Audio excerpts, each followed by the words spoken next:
Good morning, class. This is Brian. I'm going to be starting Learning Outcome 5 in the Stat 202 manual, Hypothesis Tests for Population Mean. We're going to work through problems related to that.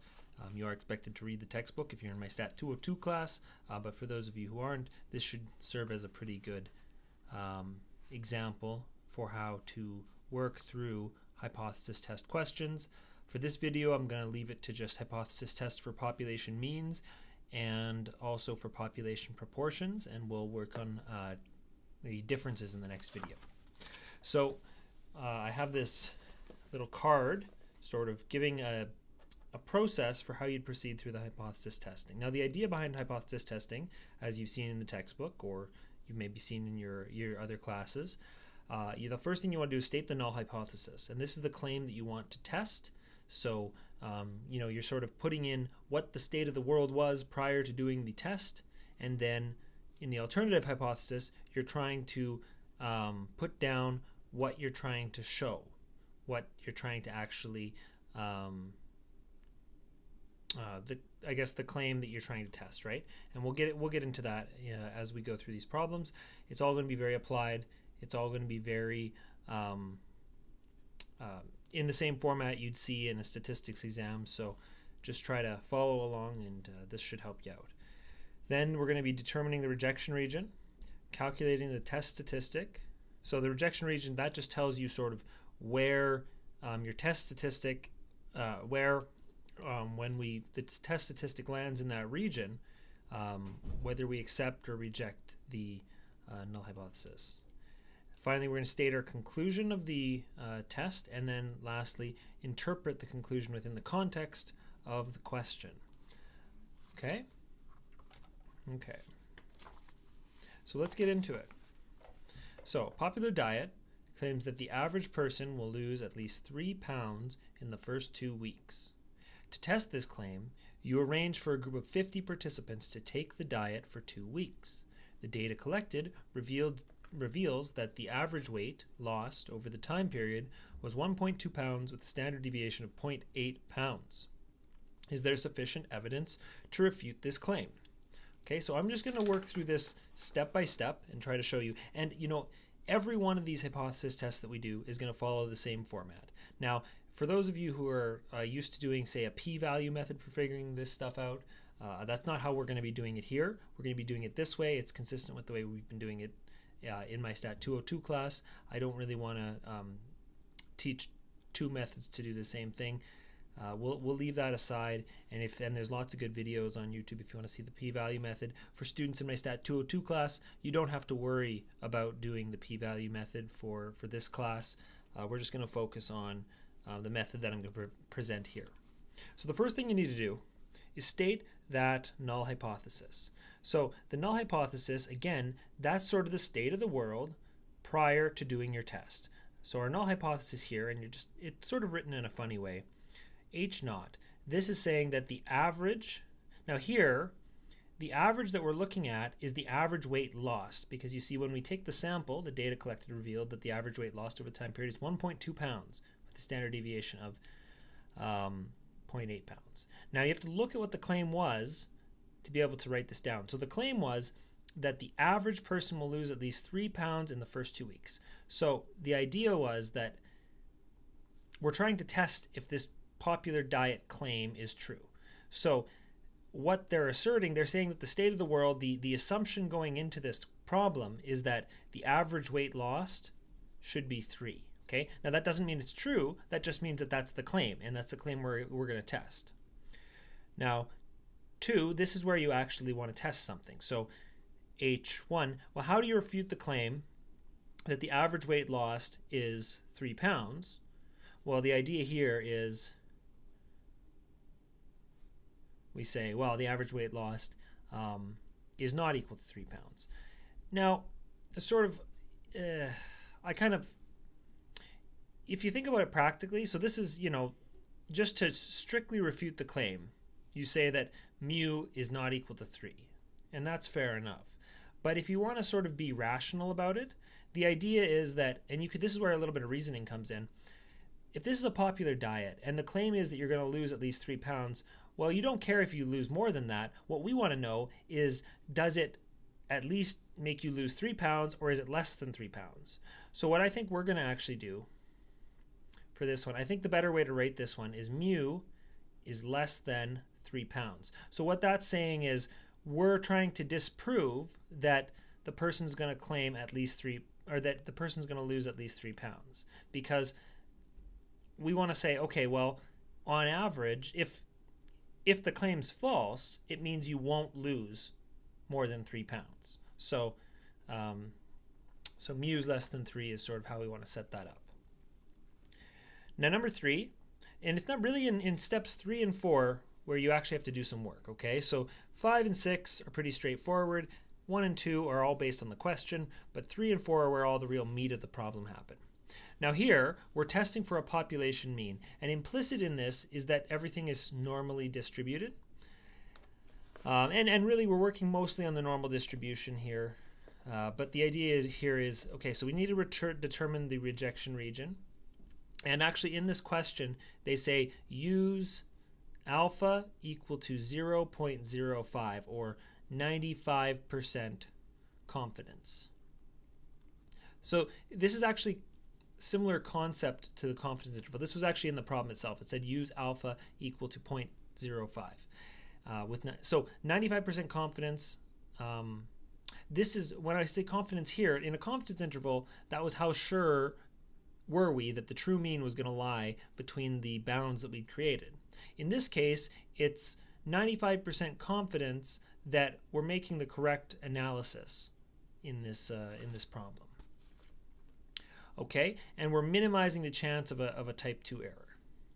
All right, so let's go through this. So first of all, 3, determine the rejection region. The way you do that is based on this guy right here. So first of all, we have to figure out, there's 2 options here. Is this a one-tailed or a two-tailed test? And you're always going to kind of have to make that assessment. But this is totally decided upon what's going on over here. So you'll see in the textbook is that it's one-tailed. This is not part of the problem, but I'm just kind of trying to help you work through this. It's one-tailed if mu is less than 3 or mu is greater than 3. And it's sort of, and I'll walk through what that means in a little bit here. And then it's two-tailed if mu is not equal to 3. So it really did matter whether I had mu not equal to 3 or mu less than 3. In this case, again, I think what we have here is that this is one-tailed because the null hypothesis, or the alternative hypothesis, was mu is less than 3. So this, whether it's one-tailed or two-tailed, is always decided based on what your alternative hypothesis is, okay? Okay, so then when you draw this out, and I'm just going to draw this out for you, but it's actually not that bad to figure this stuff out, but I'll try to draw it out to show you what I'm talking about here. So we're saying that we want the error rate to be 0.05. And this is mu is less than 3. So when mu is less than 3, it means that we're down here on a standard normal distribution, and our rejection region is here. And this rejection region should be equal to 0.05. Okay? This means that this is what this says, is that our rejection region is below the mean, and that it's and then this number here tells us what the area of that thing is. So that means that this right here should be 0.45, that little region in there. Okay. Okay. And again, I'm going to refer you to the textbook or to the manual or to whatever stats textbook you're learning this stuff from to figure out what I'm doing here. This is to try to show you how to do the problems. So this is 0.45. So if we want to figure out this z value, because we are going to need to know a z value to figure out that rejection region. Okay, so what we're going to be doing is we're going to figure out what this z value is, and then using the data that's given to us, we're going to compute a new or a test statistic, and then compare that test statistic to see if it lies in that region right there. Okay, so anyway, z here, if this is 0.45, and actually this table, the wonderful thing about these standard normal tables is that they're built incredibly well to help you with these problems. Well, 0.45 is actually right here. Fortunately enough, the little on my table, they have a little star there. And it gives us that the z-score is 1.645. So it makes it pretty easy. So z is equal to 1.645. And we'll call that z alpha. Notice I'm not saying alpha over 2 here because this is a one-tailed test. The reason we divided by 2 when we were doing confidence intervals, when we said z alpha over 2, it was because that was a two-tailed construction. Okay, so now 4, you have to calculate that test statistic. So the test statistic. Oh, and by the way, how did I know that I was using z here? What if I could have been using t? Well, n was equal to 50. So this is bigger than 30. Now, just like in the confidence intervals, n being bigger than 30 is very significant. So n bigger than 30, this means that this is a large sample size. So we use the standard normal distribution z. So the test statistic, this is literally that this little z-score right there.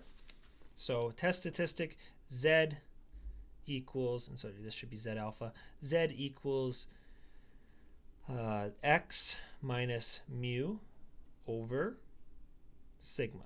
So now the mu here is the one that we'd put into our null hypothesis. The x or the sigma is right there, and 1.2 is the standard deviation of our sample. Okay, so we're going to go 1.2 minus 3 divided by 0.8. Okay, so let's just, where'd my calculator go? Just 1 second, I just have to find that thing. It's right here, it's right here, no problem. Okay, so let's figure that out. It's 1.2 minus, oh, and by the way, this should be negative. This should be negative. Always be careful with those negatives. Because this is, below the 0 mark, this should be negative. So 1.2 minus 3 divided by 0.8. And I'm getting negative 2.25. So what this is saying, well, and so then this 1.25, let's use a different marker here. Well, this actually now lies in that rejection region, because if this is this z is equal to 1.6 or negative 1.645, then negative 2.25 is going to be below that. So what this means is, and we're going to write it sort of in an awkward way here. 5, we reject the null hypothesis with a 5% chance of a type 1 error. Okay, and that 5% literally comes from this number right here that we picked at the top. This is a parameter that's decided beforehand in order that you can make your test more or less precise. Okay, I could change this to 0.01 and only have a 1% chance of a type 1 error, right? Rejecting the null hypothesis when it's actually true. That would be the type 1 error. But we use, generally in this class, we're trying to use 0.05 just to make things a little bit more straightforward for us. Now 6, this is all about the interpretation. What does this say? This says, well, when we reject the null hypothesis, this means that there is sufficient evidence to suggest that you lose less than 3 pounds in the first 2 weeks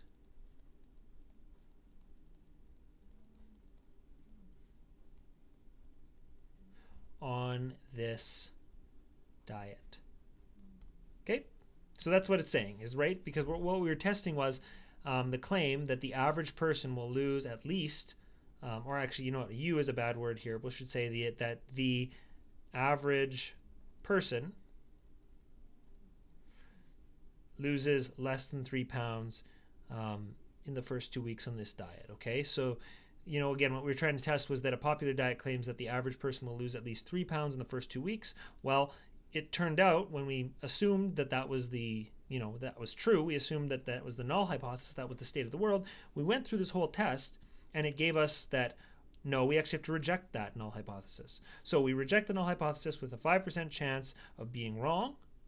And that's just, that's that type 1 error. There's a couple ways you can actually be wrong in this test, but we're just, as you see in the textbook, for those of you in Stats 202, we're focusing mostly on the type 1 error here, and it's only a 5% chance of that, of being wrong, essentially, throwing out the null hypothesis when actually we should have kept it. So again, we walked through all those steps. We stated the null hypothesis, state the alternative hypothesis, determined the rejection region, calculated the test statistic, stated the conclusion, and interpreted it. I'm going to start to sound like a broken record in these videos, because this is how it's going to play out every single time you go through a hypothesis test. You're going to first do the first step, second step, third step. So the first step's always going to be state the null hypothesis. The second step's always going to be to state the alternative. Third is determine the rejection region. Fourth is calculate the test statistic. Fifth, state the conclusion. Sixth, interpret the conclusion. Every single time we're going to be doing that. What's going to change is this thing right here, whether you're using a Z or a T value, whether you're using a difference or just a mean, and this test statistics is going to change too. But the steps themselves, we're always going to have a null hypothesis, we're always going to have an alternative hypothesis, and then we're going to set about determining the rejection region and calculating the test statistic in order to prove those wrong. So that's it for this video. I'll be back on the next one with more examples of how to test for population mean. Thanks. Hey class, sorry, I went through this whole video and I actually managed to copy down the incorrect test statistic. It's not very far from this, and I think we were probably going to get the same conclusion anyway, but I just want to make a quick correction. This is not the correct test statistic to use here. Okay, and it should be marked off in the video now. So this should be Z is equal to X bar minus mu, and so just take a look here. This one right here, this is the one you should be using. Forget about this one, use this one.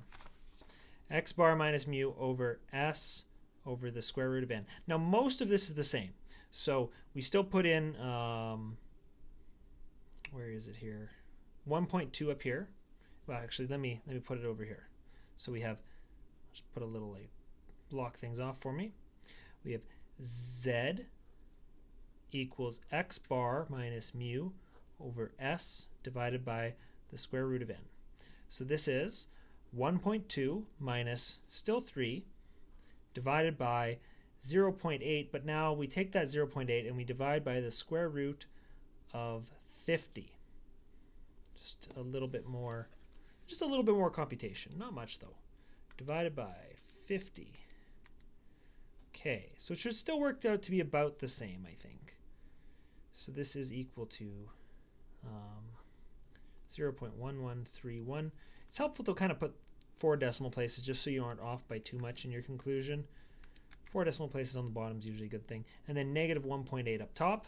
So we divide by 0.1131. And sure enough, we get actually negative 15.92. So instead of 2.25, this should be negative 15.92. You know, it's still in the rejection region. So all this other stuff is correct. I just copied down the wrong formula, and I really apologize for that. So yeah, just make sure you're using this formula, not this one. Thanks, class.